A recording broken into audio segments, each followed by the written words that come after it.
Hi! Welcome po sa aming kusina. Ngayon po ay magluluto tayo ng steamed ube condensed milk cake with ube yema frosting.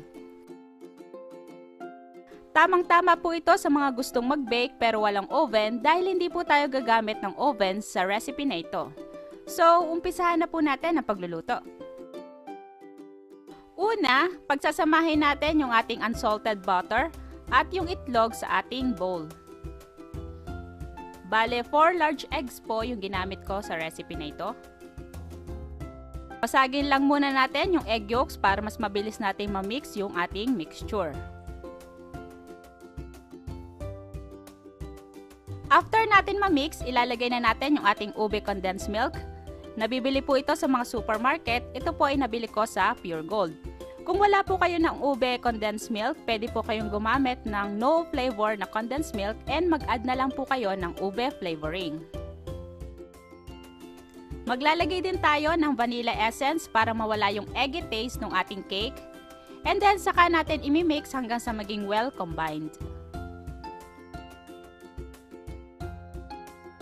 Kapag well combined na yung ating wet ingredients, ilalagay na natin yung dry ingredients. Start tayo sa all-purpose flour. Maglalagay din tayo ng baking powder.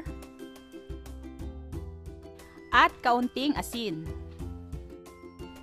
Sasalain lang natin to para mawala yung lumps or yung buo-buo.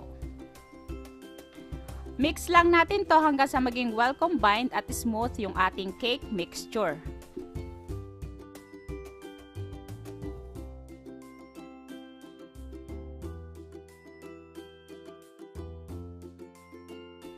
Pag okay na, ilalagay na natin sa ating baking pan. Sa recipe na ito, gumamit po ako ng 9x3 inches na baking pan.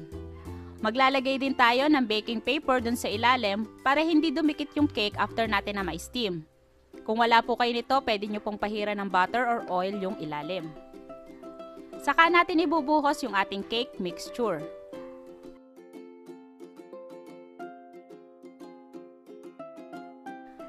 Then, itap lang natin para mawala yung mga bubbles. Saka natin tatakpan ng aluminum foil yung ating baking pan para hindi matuluan ng tubig yung ating cake habang nag-i-steam. Kung wala po kayong foil, pwede nyo pong lagyan ng tela yung inyong takip ng steamer para hindi po matuluan. Pag mag-i-steam na, make sure na kumukulo na yung tubig dun sa ating steamer bago isalang yung ating cake. Steam lang natin to for 45 minutes, medium heat yung gagamitin, or pwedeng i-bake for 35 to 40 minutes at 180 degrees Celsius. After 45 minutes, ito na yung ating ube condensed milk cake. I-check natin kung luto na.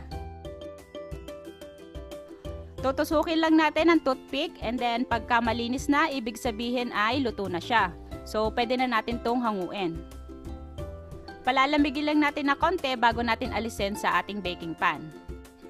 Pag medyo malamig na, babaliktarin lang natin para matanggal natin yung baking paper na nandun sa ilalim.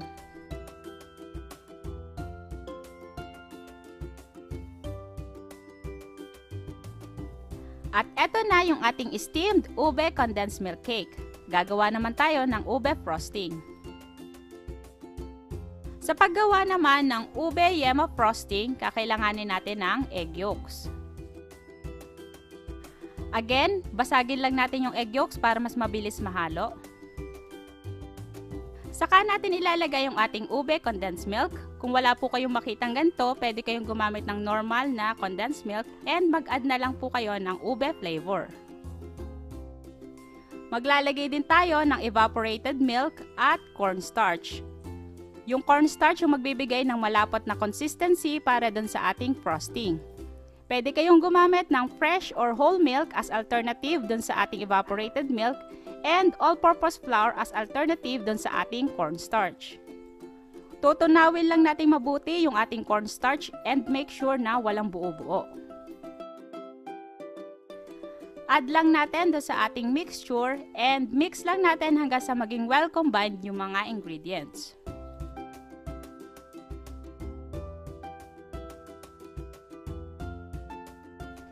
Sa pagluluto ng ating frosting, mahinang apoy lang yung gagamitin natin.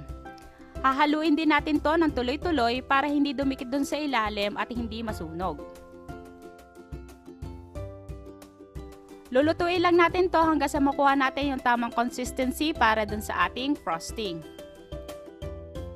After na mga around 10 minutes, eto na yung ating frosting. Nagsisimula na siyang kumulo and nagiging malapot na rin yung consistency niya. So tuloy-tuloy lang yung paghahalo para hindi dumikit dun sa ilalim. Makakatulong po kung gagamit tayo ng rubber spatula sa pag-scrape nun sa gilid at sa ilalim ng ating pan. Tuloy-tuloy lang yung paghahalo natin at pagluluto nito hanggang sa maging sobrang malapot siya and nadikit na dun sa ating sandok.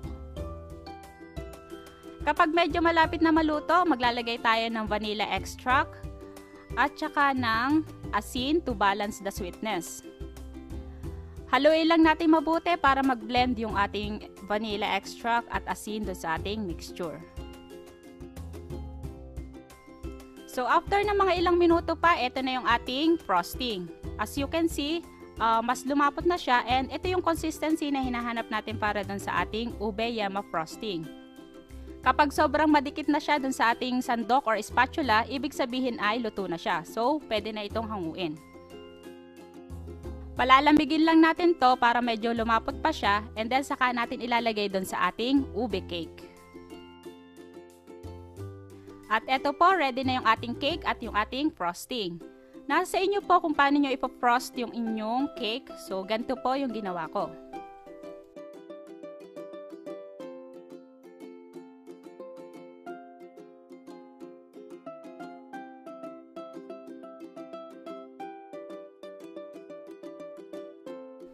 Medyo pipeable po ang consistency ng ating yema frosting, kaya po gumamit ako ng DIY na piping bag gamit ang ziplock bag at star tip.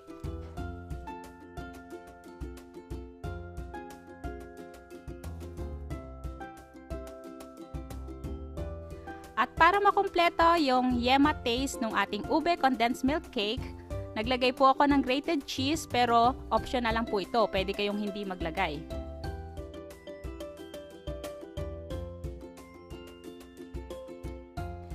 At eto na po yung ating steamed ube condensed milk cake with ube yema frosting.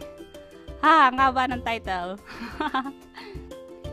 Kung nagustuhan nyo po ang aking recipe, i-heart nyo lang po itong aking video and i-share nyo na rin sa inyong mga friends.